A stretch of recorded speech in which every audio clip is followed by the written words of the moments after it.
Our rules are simple, but the challenge is great. All dinos will be explored in this challenge, but only reasonable underdogs voted on by the community will be considered for grading.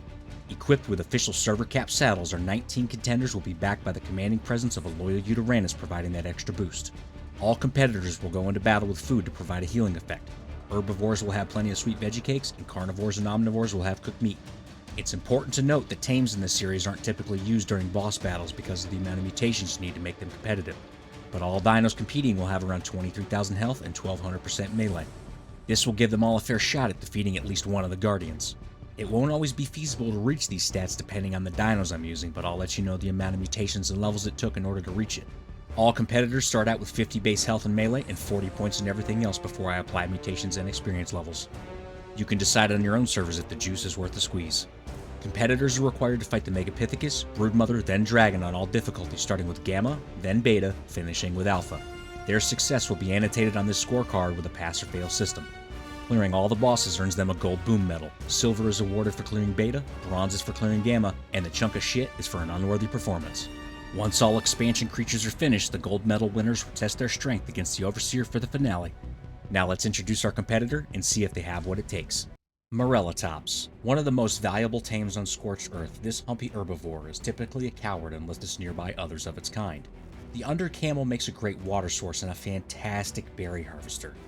The stats required for this competition will reach with 26 mutations and 80 experience levels. 11 mutations and 40 levels were put into health, and 15 mutations and 40 levels were put into melee. Now let's see if they have what it takes.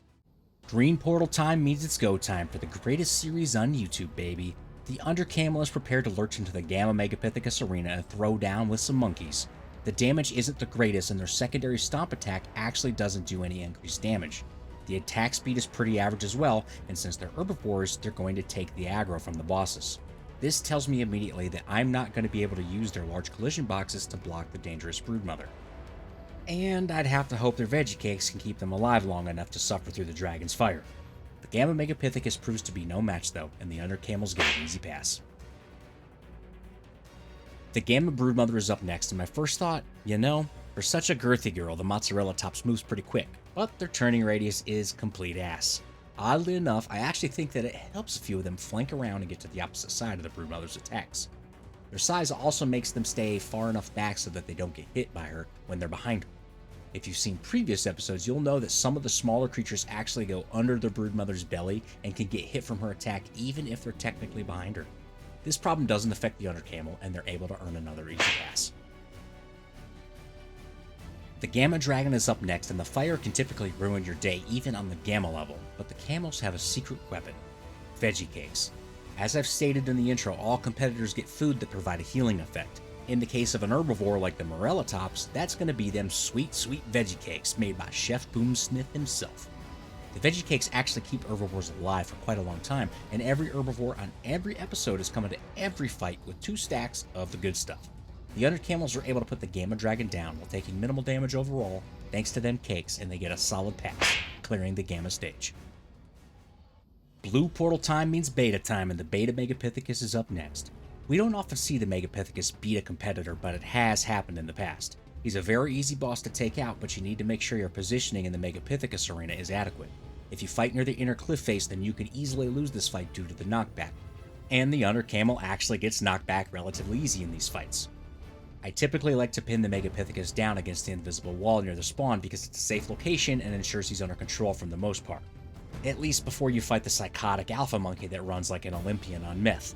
The under camels pull off another easy win and earn a pass. The Beta Broodmother is up next, and I've said it a dozen times before. This is a perfect benchmark for your army. It's not a really difficult fight, and if this fight is not a clean sweep for your army, then you will have no shot at the alpha stage. The Beta Broodmother hits hard and can tear your team down with a quickness if you're not prepared and don't have good saddles. It's at this stage that you actually have to pay attention to the Broodmother's bitch-ass kids because the damage they do adds up if you don't take them out. They're a nuisance for the most part, but if your dinos aren't doing a lot of damage like the under camel, then you should probably clear them off when you can. The under camels are able to take out the Beta Broodmother, earning a solid pass. The Beta Dragon is up next, and in my opinion, besides the fire attack, the biggest threat in this fight is time. The longer your creatures take to put this fire-breathing shit stain into the dirt, the more he's going to take off. You can minimize the amount of creatures that get hit with fire with positioning, but when this dragon takes off, it guarantees one thing. When you re-engage, you're going to take a massive shot of fire. The point being, it's in your best interest to take this guy down as fast as possible. The Humposaurus faces the typical struggles we see against the dragon, and that's the bug where a lot of the creatures just won't attack him. It's not as prevalent as some other creatures, but it definitely still exists for the Morellatops. Fortunately, they're able to put forth a solid showing and drop the beta dragon, earning another pass, clearing the beta stage. Red portal time means alpha time, and I bet some of you thought that the undercamel wasn't going to make it this far. Shame on you for doubting this humpy hero, and shame on the Alpha Megapithecus for thinking he has what it takes to bury a worthy competitor like the undercamel. The Alpha Megapithecus is very quick, and the knockback can cause issues, especially with creatures that do low damage and are slow.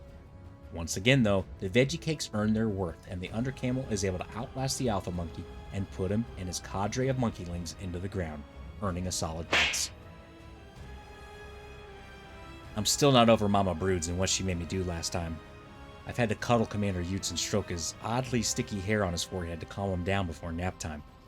He's so upset from what he witnessed on Booty Slap Ranch. I'm probably never going back there. No place that serves baby Utes meat is a place that I want to dine at ever again.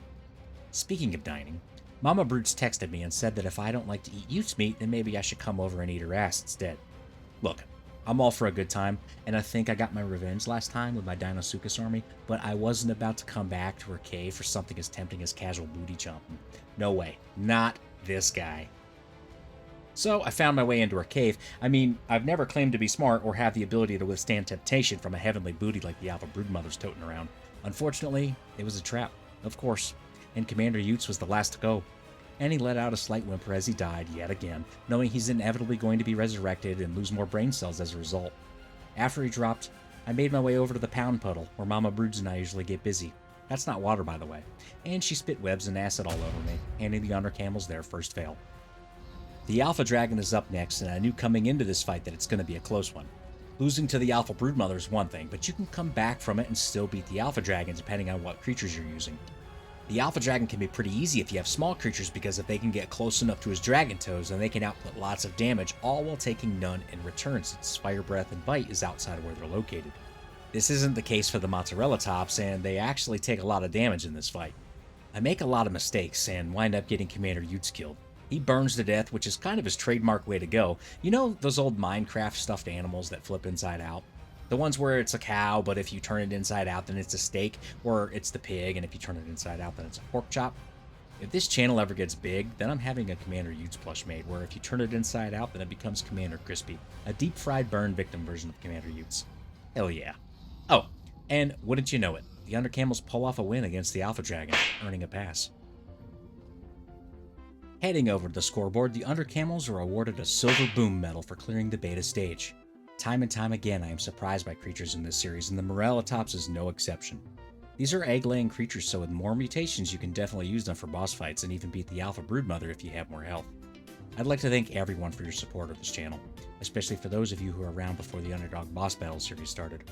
This has been a hell of a journey, and all of you watching right now make this a complete joy to be a part of. If you're new to the channel, throw this video a like and subscribe to help the community grow. Thank you so much for watching, and I'll catch you on the next one.